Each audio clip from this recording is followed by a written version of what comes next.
Okay, so the three situations I want to talk about will relate to misinformation, sensationalism, and the dynamic between government power and the press. So I'll just go chronologically with the story. So the first story I'm going to talk about will be the passing of the great Kobe Bryant and his daughter and all the other victims who were on the helicopter crash. Initially, what happened was TMZ reported it, and as more and more came out, there was a reporter, and it went viral on Twitter, who said that all three of his daughters were on the helicopter as well. It's still sad to say that one of his daughters was on the helicopter as well, but to use all of his daughter's name to create a more tragic scene is a terrible thing to do, and it's just an example of misinformation, and it has consequences. The next one I want to talk about is sensationalism. We're going to go to around May and June when we were looking at George Floyd.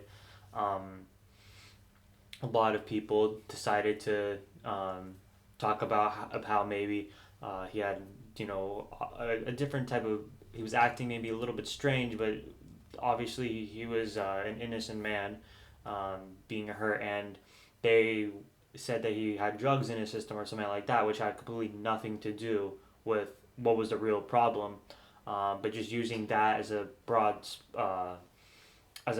thing to you know possibly distract what really happened, and that's an example of sensationalism. It was a terrible thing that happened, and it was unfortunate. And finally, I want to talk about the power between the government and the press, and I think the easiest example is when Fox News called Arizona.